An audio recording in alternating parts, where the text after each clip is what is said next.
Chinese game called cuju has been recognized by FIFA as the first version of the game with regular rules. It existed during the Han dynasty and possibly the Qin dynasty, in the 2nd and 3rd centuries BC. The Japanese version of cuju is kemari, and was developed during the Asuka period. This is known to have been played within the Japanese imperial court in Kyoto from about 600 AD. In kemariseveral, people stand in a circle and kick a ball to each other, trying not to let the ball drop to the ground, much like keepie uppie. The ancient Greeks and Romans are known to have played many ball games, some of which involved the use of the feet. The Roman game harpastum is believed to have been adapted from a Greek team game known as episkairos, or phaninda, which is mentioned by a Greek playwright, Antiphans, 388-311 BC, and later referred to by the Christian theologian Clement of Alexandria. These games appear to have resembled rugby football. The Roman politician Cicero, 106-43 BC, describes the case of a man who was killed whilst having a shave when a ball was kicked into a barber's shop. Roman ball games already knew the air-filled ball, the phallus. Episkairos is recognized as an early form of football by FIFA.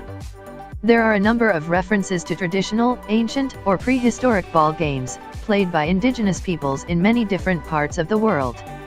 For example, in 1586, men from a ship commanded by an English explorer named John Davis, went ashore to play a form of football with Inuit, Eskimo, people in Greenland. There are later accounts of an Inuit game played on ice, called Iksaktuk.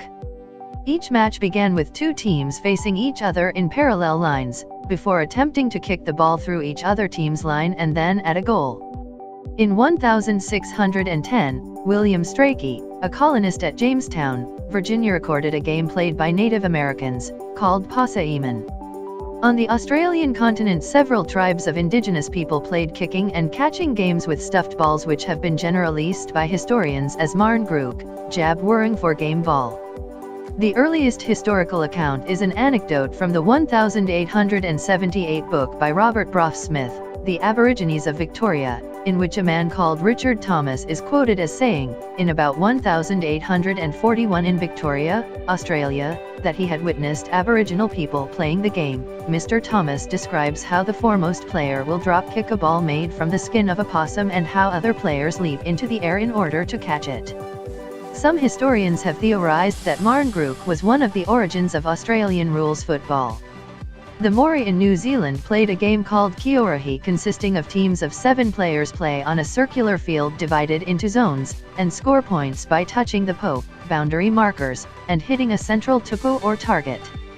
Games played in Mesoamerica with rubber balls by indigenous peoples are also well documented as existing since before this time, but these had more similarities to basketball or volleyball, and no links have been found between such games and modern football sports. Northeastern American Indians, especially the Iroquois Confederation, played a game which made use of net rackets to throw and catch a small ball. However, although it is a ball-goal-foot game, lacrosse, as its modern descendant is called, is likewise not usually classed as a form of football. These games and others may well go far back into antiquity. However, the main sources of modern football codes appear to lie in Western Europe, especially England.